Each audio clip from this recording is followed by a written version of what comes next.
102.7 मेगाहर्ट्झवर आकाशवाणीचे हे यवतमाळ केंद्र आहे. श्रोते हो, यावेळी सायंकाळचे 7:30 वाजत आहेत. प्रसारित करीत आहोत शेतकरी बांधवांसाठीचा कार्यक्रम किसान वाणी. किसान वाणी.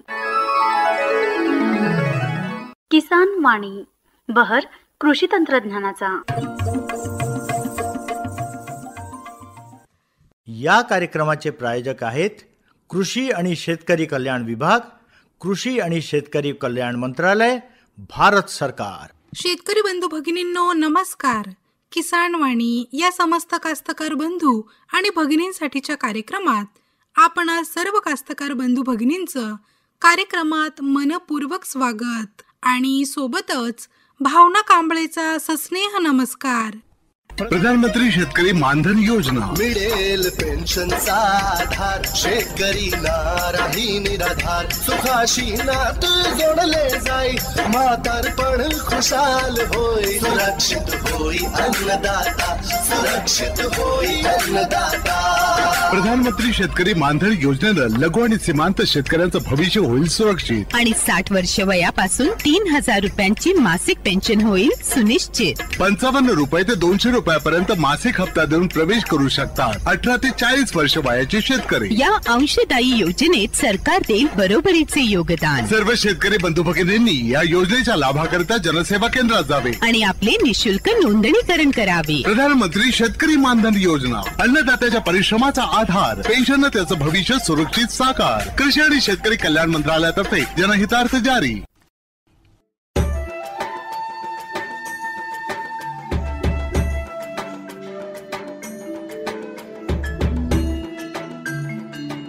मैंने 2015-16 से ऑयल पाम की खेती की है और इससे पर्यावरण को कुछ नुकसान है ही नहीं. और इनका जो पेड़ पौधा होता है इनसे हम मल्चिंग भी यूज करते हैं और इनका यूज से हम काफ़ी सारा ज़मीन में नमी लेते हैं. और इनके अंदर इंटरक्रॉप जो है, जो कपास वगैरह लगाते हैं तो हम डबल गुनाई लेते हैं और अच्छा रहता है. ऑयल पाम का खेती में दान और गन्ने से कम पानी लगता है. इसमें गवर्नमेंट का तरफ से ड्रिप सिंचाई के लिए पैसा भी दिया जाता है. ऑयल पाम का खेती के लिए मुझे सरकार ने पौधे सीडलिंग देते हैं. वो जब बड़ा हो जाता है, जो फल जो देता है, हर महीने सरकार उसी फल खरीदने के लिए एक रेट बना के देते हैं. वही रेट पे कंपनी खरीद लेते हैं. मैं काट के इकट्ठा कर देता हूँ, कंपनी उठा के लिए जाते हैं.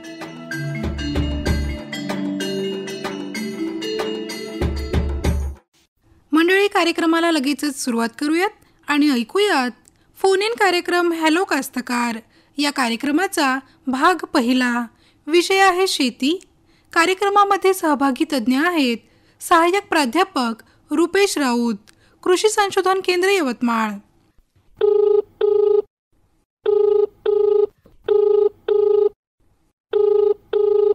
फोन इन कार्यक्रम हॅलो कास्तकार. हॅलो कास्तकार, बोला, काय नाव आपलं? अन्नदाता कृषी सेवा केंद्र जवळा, कंपोस्ट जवळा, तालुका आर्णी, जिल्हा यवतमाळ. बरं, तुमचं नाव काय? शंकरराव किसनराव लोखंडे. अच्छा, संचालक आहे इथला मी. अन्नदाता कृषी सेवा केंद्राचे तुम्ही संचालक आहात? हा मॅडम. बर, लोखंडेजी, आज आपल्याला शेतीविषयक प्रश्न विचारायचे आहेत, विचारा. हा, हॅलो, बोला. साहेब कोण आहे सर? सर आहेत प्राध्यापक राऊत सर, रुपेश राऊत सर आहेत. हा मॅडम, कसं आहे, आता पाणी नाही, पाऊस नाहीये, तर सध्या पराठीवर असा म्हणजे पोपळा आलेला आहे, जमिनीला पोपळा आलेला आहे. हा, आपले ते आहे का नाही कास्तकार, त्यांचं असं म्हणणं आहे बाबा, पराठी हे कीटकनाशक किती वापरले पण त्यांचा काही प्रादुर्भाव होत नाही आहे. अच्छा.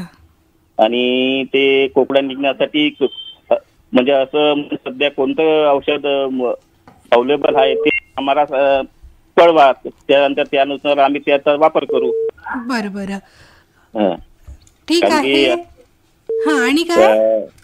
सोयाबीन वर पिवळा म्हणजे रोग आलाय, पिवळं पडलाय, त्याचं असं म्हणणं आहे.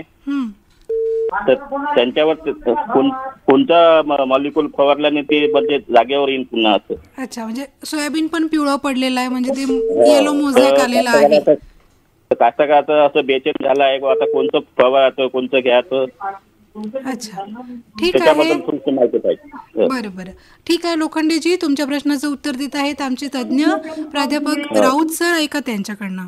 नमस्कार शंकर भाऊ. शंकर भाऊ नमस्कार. नमस्कार. आता कसं आहे ते पाऊस नाही आहे तर मोठी समस्याच आहे. कारण आता पाणी नसल्यामुळं कसं आहे सगळ्या पिकाची वाढ खुंटली आहे, जमिनीला भेगा पडून राहिल्या आणि त्याच्यामुळे सोयाबीन पण पिवळं पडून राहिलं असेल. आता त्याला कसं आहे पाणी आलं किंवा ज्यांच्याकडे पाण्याची सोय असेल तर त्यांनी एखादं हलकं पाणी दिलं तर फायदेशीर होऊ शकते. आणि कसं आहे आता ताण पडला त्याच्यामुळे ते आपण त्याला काही असं मॉलिक्यूल नाही आणि आपल्याकडे की ताण बा तुम्हालाही माहीत आहे की पाण्याचा ताण असेल तर त्याला काही फवारणी अशी आहे नाही असं. त्याच्यामध्ये आता फक्त आपण असं करू शकतो की पोटॅशियम नायट्रेटची फवारणी घेऊ शकतो सोयाबीनमध्ये. 100 ग्रॅम म्हणजे 1% पोटॅशियम नायट्रेट. पण जे पाण्याचं जे काम आहे ते पाणीच करेल. बरोबर. आणखी नाही तुम्हाला त्याचा अनुभव आहेच. आणि बाकी तर तुम्हाला बाकी जे कीटकनाशकाचे जे घटक आहेत ते तर तुम्हाला चांगल्या तऱ्हेनं माहीत आहेत. आणि मला वाटतं तुम्ही शेतकऱ्यांना सांगत असाल की हे जाय बा हे फवार ते फवार. तर ते आता त्यांनी काही 2-3 फवारून पाहिले का म्हणजे आपलं कॉन्फिडर वगैरे आहे समजा रस शोषण करणाऱ्या किडीसाठी ॲसिटामिप्रिड आहे.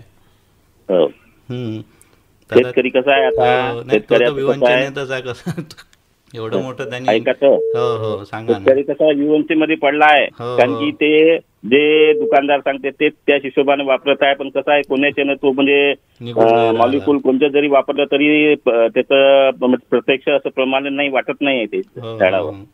नाही त्याला आता कसं जसं आपलं कॉन्फिडर वगैरे फवारायला सांगा आणि चांगल्या खालून वगैरे म्हणजे खालच्या साईडनी पाण्याच्या फवारायला सांगा. आणि पाणी आल्याशिवाय तर ते थोडंफार जसे रिझल्ट आपल्याला पाहिजे तसे भेटणार नाही. आता तुमच्या इकडे भागात जवळपास 15 दिवस झाले म्हणतात पावसाने खंड दिला आहे म्हणजे आहे ना खूप मोठा खंड झाला ना. तर त्याच्यामुळे आता आपल्याकडे जे आहे ते आपण करून पाहू.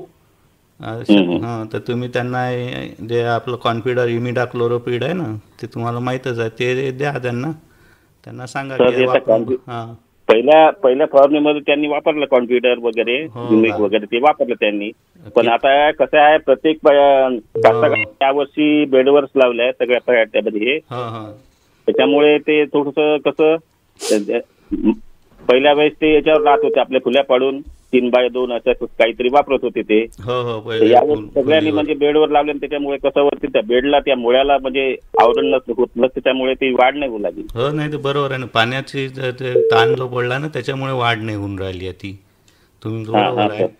पण आता त्याला काही सध्या तरी आपल्याकडे काही उपाय नाही. आता 2-4-5 दिवसात पाऊस येईल अशी शक्यता वर्तवली आहे हवामान विभागाने. तर आपण वाट पाहू लवकरात लवकर पाऊस आला पाहिजे जेणेकरून जास्त जर पाऊस आला तर त्याचा काही होऊन जाईल का काही. नाही पाऊस आल्यावर तर ते कमी होईलच आणि पराठीला जोम होईल ना वाढायला. आम्ही ते अदामा कंपनीचं एक औषध देत आहोत शेतकऱ्याला बजाक म्हणून त्याचं कास्तकाराला बऱ्यापैकी येत आहे रिझल्ट बरे वाटत आहे. तुमच्या भागात ज्या याच्या औषधाचे रिझल्ट असते ते तुम्ही वापरू शकता असं काही नाही. बजाक नावाचं औषध आहे सर. हो काय अदामा कंपनीचं तर ते सध्या देत आहोत तर ते थोडसे बरे वाटत आहे रिझल्ट. कोणता घटक आहे त्याच्यात घटक आता ते पाहावं लागेल ते बारीक याच्यात आहे ते. हो का चांगला आहे म्हणजे ते आता तुम्हाला त्याचे फीडबॅक वगैरे भेटत राहतात. ते शेतकरी बरोबर त्याचा इकडे तिकडे विचार करून त्याला असलेल्या जुन्या अनुभवातून तो बरोबर त्याच्यातून मार्ग काढतोच आहे. पण आता पाऊस आवश्यक आहे कारण एवढ्या दिवसाचा खंड पडल्यामुळे. एक 9 तारखेपर्यंत पाऊस येईल असं सांगितलं होतं. हो आता हवामान विभागाचा अंदाज आहे. काही भागात झालाय काल. कारण अकोला वगैरे तिकडे अमरावतीकडे झाला. आपल्या इकडे जोडमोहाला वगैरे झाला म्हणून ऐकलं मी. आमच्या जोडमोहा किंवा इकडे बाबुळगाव कळंबमध्ये जर काही भाग जो आहे ना तिथे पण पाऊस झाला आहे. तर होऊ शकते आपल्या भागात येईल. आता इकडे यवतमाळला तर काही पाऊस झाला नाही. 8-9 दिवस झाले. बाकी सगळं आहे सगळं फक्त पावसाचीच अपेक्षा आहे. हो बरोबर ठीक आहे सर. हो नमस्कार. धन्यवाद. हॅलो बोला मॅडम. लोखंडेजी मिळालं तुम्हाला तुमच्या प्रश्नाचं उत्तर. हो मॅडम. धन्यवाद. फोन केल्याबद्दल धन्यवाद. हो मॅडम.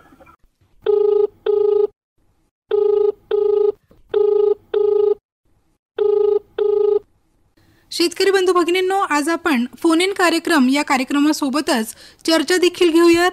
मला वाटतं की आपण कापसाचं व्यवस्थापन कसं व्यवस्थित करावं याविषयी चर्चा करणं फार महत्त्वाचं आहे. कारण की आपल्या भागामध्ये आपण कापूस या पिकावर जास्त जोर देतो, जास्त भर देतो, कारण ते नगदी पीक असतं. तर मंडळी, आपण याच विषयावर आज बातचीत करूयात. तर राऊत सर, मला सांगा, सघन कापूस लागवड ही एक काय पद्धत आहे?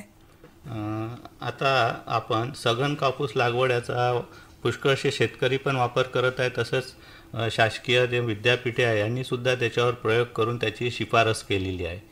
म्हणजे त्यामध्ये काय होतं की जी झाडांची संख्या आहे, जी आपण नेहमी 90/60 किंवा 120/60 या प्रमाणात लावत होतो आणि मुख्यत्वे बीटी कपाशीची लागवड केल्या जात होती ह्या व्हेरायटीची. तर आता काय करत आहे आपण की त्याच्यामधलं अंतर कमी केलं आहे.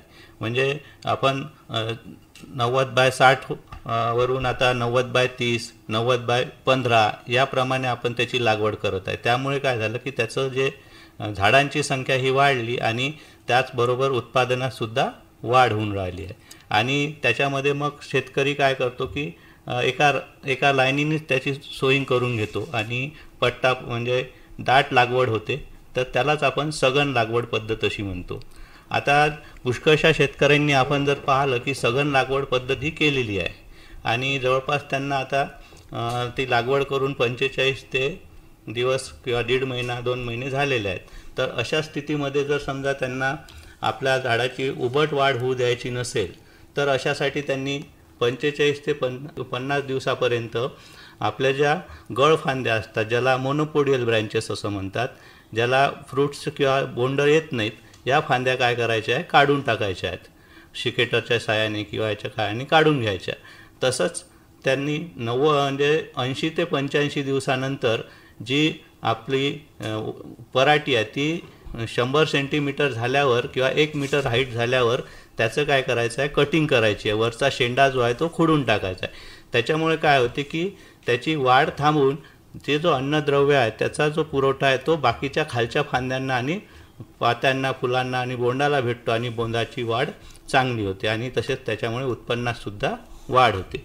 समजा आता हे तर झालं आपलं गळफांद्या काढून किंवा तुमचं शेंडा खोडून.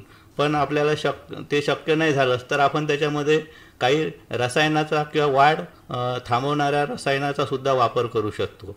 ज्याच्यामध्ये मेपिक्वाट क्लोराईड नावाचं जे आहे त्याचा वापर आपण 45 दिवसांनी आणि दुसरा स्प्रे 60 ते 65 दिवसांनी करायचा आहे. तर त्याच्यामध्ये काय करू शकतो आपण की 10 लिटर पाण्यामध्ये पहिली फवारणी ही 40 ते 45 दिवसानंतर आणि दुसरी फवारणी ही 60 ते 65 दिवसानंतर घेऊ शकतो. तर त्याच्यासाठी जमिनीमध्ये ही फवारणी करायच्या वेळेस पुरेसा ओलावा असणं आवश्यक आहे.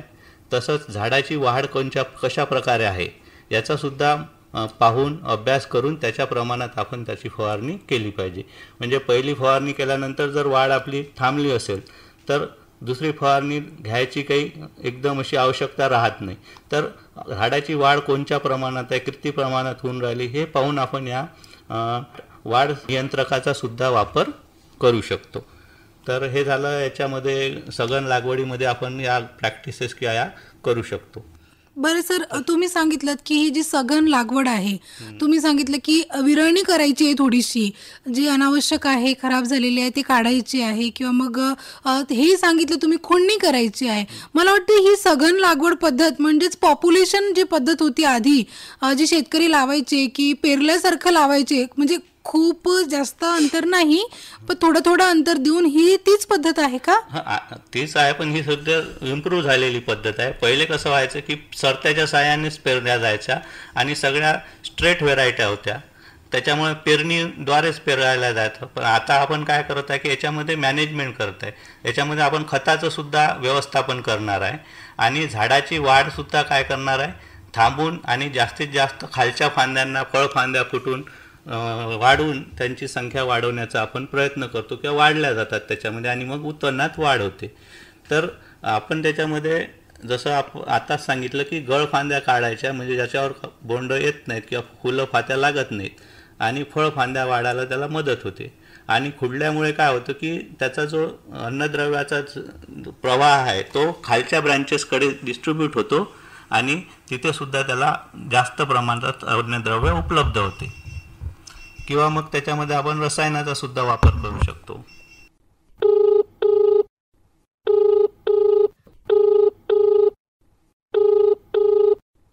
फोन इन कार्यक्रम हॅलो कास्तकार. हा मॅडम, नमस्कार मॅडम. नमस्कार दादा, कोण बोलता आपण? मी राहुल माणिकराव दडकापटातून बोलतो मॅडम. राहुल माणिकराव स्थूल. हो, दडकापटाचे. बरं राहुलजी, आज आपल्याला शेतीविषयक प्रश्न विचारायचे आहेत, विचारा. हो मॅडम. बोला. मॅडम, माझा प्रश्न असा होता का सोयाबीनला पाणी द्यावं का आता विहिरीचं पाणी नाही होत आहे ना? हो, पाऊस येत नाहीये, मग तुम्हाला विहिरीचं पाणी द्यायचं की नाही ही समस्या आहे. हो मॅडम.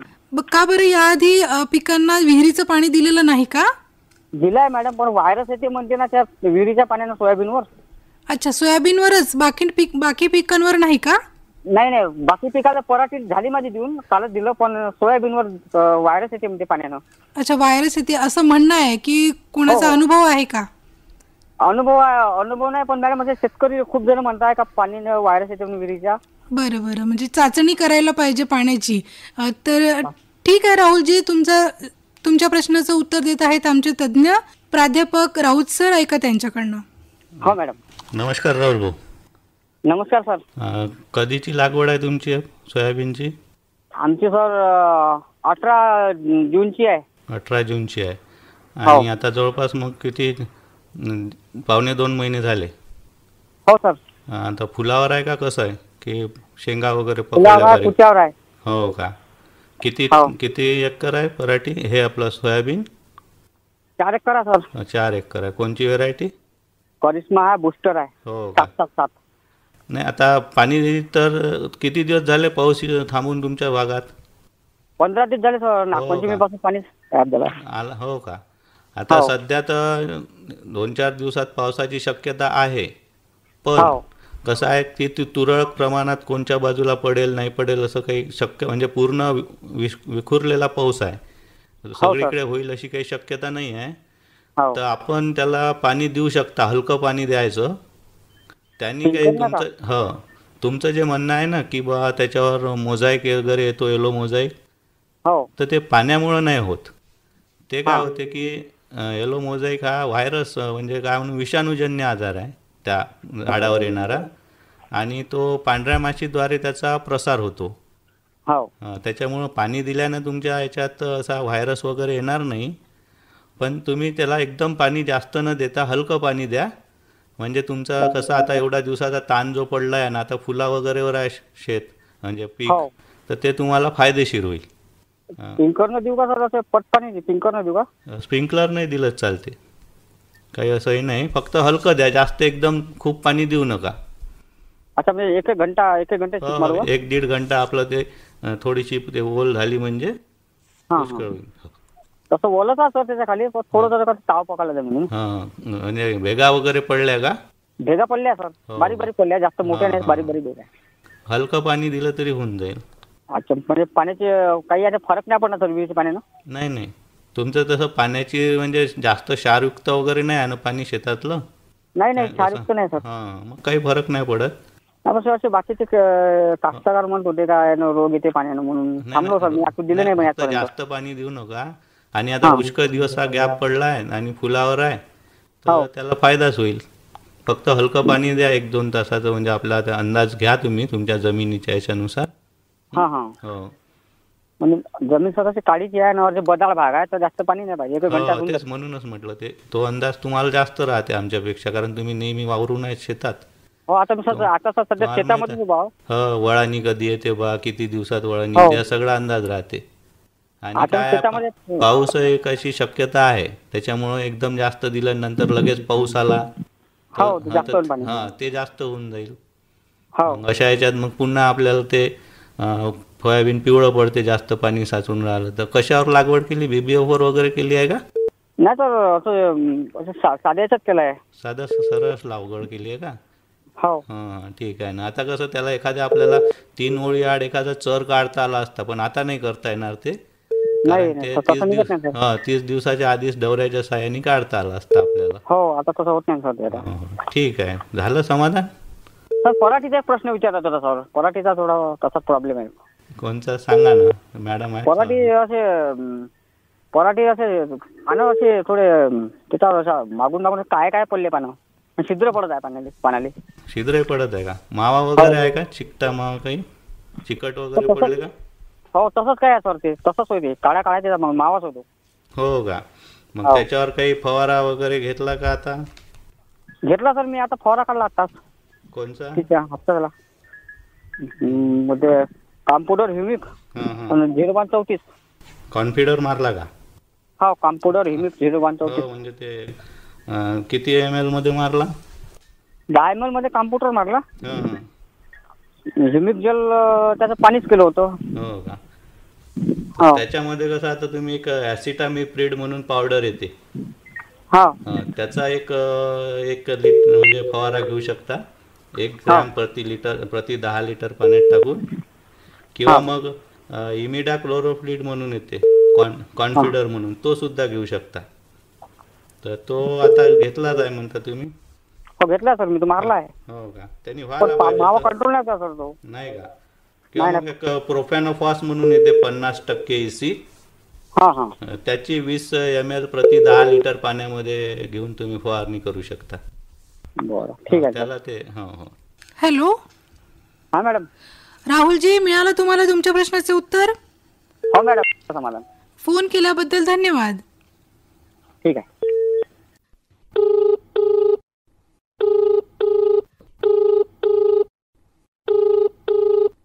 फोन इन कार्यक्रम हॅलो कास्तकार. Hello, good afternoon. Very good afternoon. बोला, काय नाव आपलं? मांगीलाल चंद्र बोलतो तयार नेऊन. बरं मांगीलालजी, आज आपल्याला शेतीविषयक प्रश्न विचारायचे आहेत. आपण कोण बोलता? मी भावना कांबळे बोलते. अच्छा अच्छा, मी तुमचा जुना स्रोत आहे, तुम्ही मला काय ओळखते, मी आता 30 वर्षापासून श्रोता आहोत. बरं बरं. आणि माझे खूप कॉल लागलेले आहे, हॅलो कास्तकारला, हॅलो रसिकला. अच्छा अच्छा, म्हणजे माझ्याशी पहिल्यांदाच बोलत आहात? नाही, तुमच्या 2 वेळा बोललो, पण तुम्ही आवाज काय ओळखू शकत नाही. हो हो, नेहमी बोललं की लक्षात येतं. कारण श्रोता जुना मी रेकॉर्ड ब्रेक केलेला आहे आकाशवाणीवर. अच्छा अच्छा, जुना श्रोता. बरं मांगीलालजी, आज आपल्याला शेतीविषयक प्रश्न विचारायचे आहेत, विचारा. ते आपल्या सोयाबीनवर कोणती फवारणी मारली पाहिजे, पहिली फवारणी? म्हणजे सोयाबीनवर पहिली फवारणी म्हणजे अजून मारलेली नाहीये?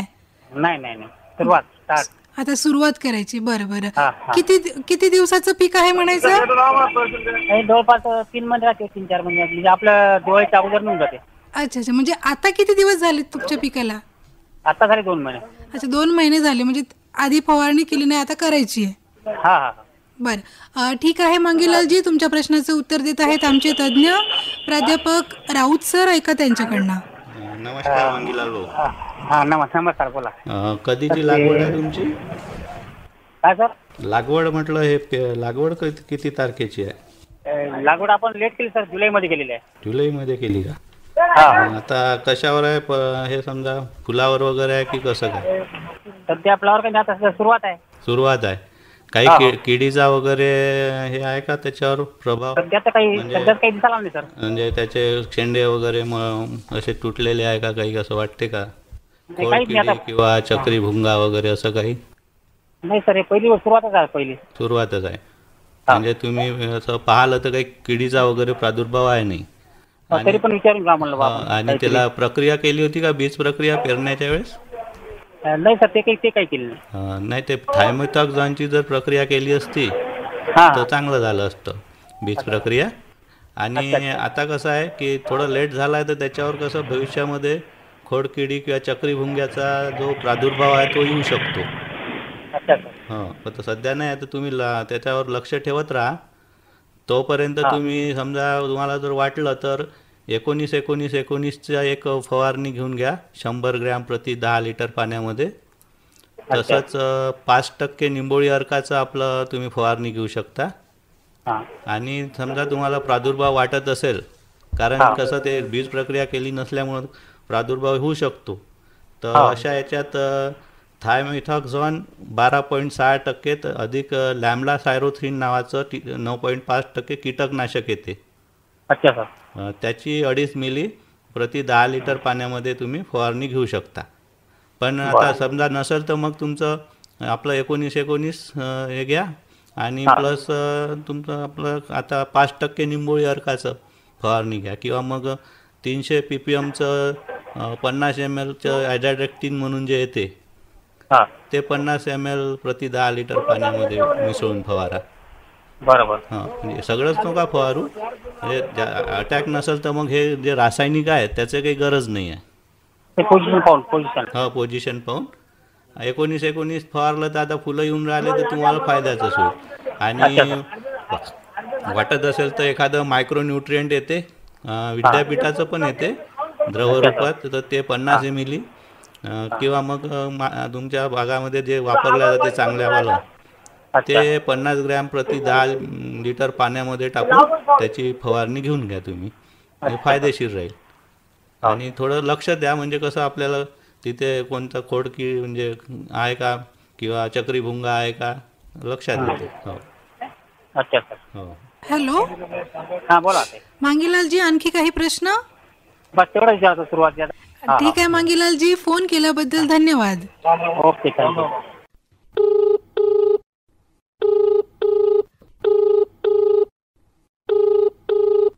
शेतकरी बंधू भगिनींनो, आताच आपण फोन इन कार्यक्रम हॅलो कास्तकारचा भाग पहिला ऐकलात. विषय होता शेती. कार्यक्रमामध्ये सहभागी तज्ज्ञ होते सहाय्यक प्राध्यापक रुपेश राऊत, कृषी संशोधन केंद्र यवतमाळ. कार्यक्रमाला निवेदन आणि निर्मिती सहाय्य लाभलं होतं भावना कांबळे यांचं.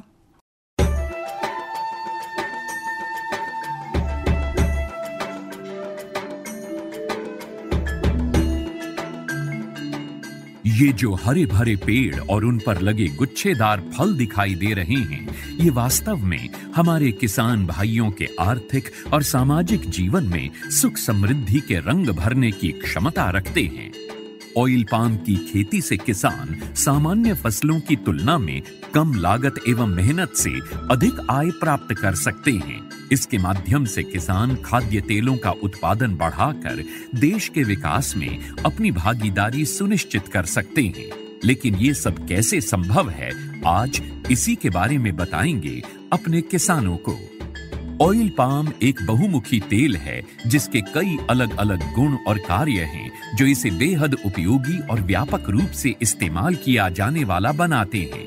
ऑयल पाम के फल से सबसे अधिक तेल प्राप्त होता है. प्रति हेक्टेयर 20 से 25 टन फलों की उपज देने वाले इसके पेड़ परिपक्व होने के बाद लगभग 30 साल तक फल देते रहते हैं. यही नहीं, इन पेड़ों के बीच अंतर्वर्ती फसलें उगाकर किसान दोहरी आय भी प्राप्त कर सकते हैं. इसके अतिरिक्त सरकार की ओर से भी इसकी खेती के लिए काफी सहायता उपलब्ध करवाई जाती है. भारत सरकार की ओर से 2021-22 में खाद्य तेलों पर राष्ट्रीय खाद्य तेल मिशन, तेल palm national mission on edible oils, oil palm NMEO-OP की शुरुआत की गई. इसके अंतर्गत किसानों को ऑयल पाम की पौध सामग्री, अंतर्वर्ती खेती एवं रखरखाव, ड्रिप सिंचाई, डीजल, बिजली, सोलर पंप सेट, बोरवेल, फल कटाई उपकरणों एवं पुराने पौधों की पुनः रोपाई के लिए सब्सिडी प्रदान की जाती है. इस मिशन के अंतर्गत किसानों को 1 से 5 लाख तक की राशि प्रति हेक्टेयर की वित्तीय सहायता उपलब्ध कराई जाती है. सरकार द्वारा ऑयल पाम की पौध सामग्री के लिए 20 से 29 हज़ार रुपये प्रति हेक्टेयर की सहायता मिलती है. इसके अलावा भी सरकार पहले 4 साल तक 42,000 रुपये प्रति हेक्टेयर की सहायता अंतर्वर्ती फसल एवं रखरखाव के लिए भी मुहैया कराती है. इस मिशन के अंतर्गत ड्रिप सिंचाई के लिए 30,000 रुपये प्रति हेक्टेयर की सहायता अतिरिक्त दिया जाता है. साथ ही किसानों के लिए फसल कटाई मशीन और ट्रैक्टर ट्रॉली की खरीद के लिए भी सहायता का प्रावधान है. कुछ किसानों के मन में ये शंका है कि ऑयल पाम के पेड़ों की सिंचाई के लिए अधिक मात्रा में पानी की आवश्यकता होती है. ये पर्यावरण के लिए ठीक नहीं है. कुछ ये भी कहते हैं कि ये धरती के उपजाऊपन के लिए भी हानिकारक हैं.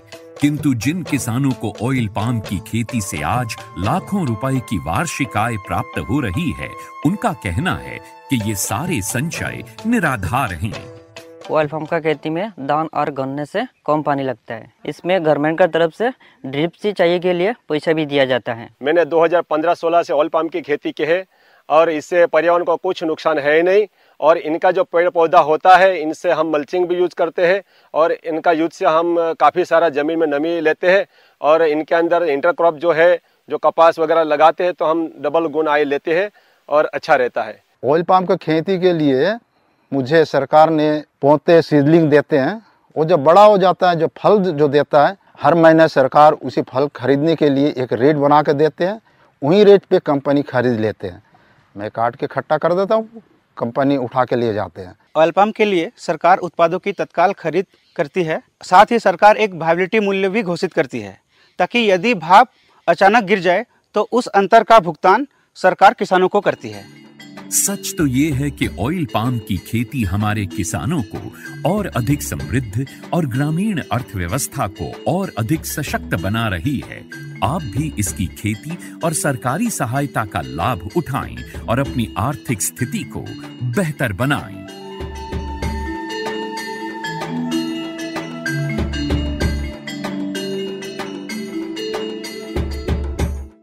हर जोखिम से निकल कर फसल आए, सुरक्षित हो जाए।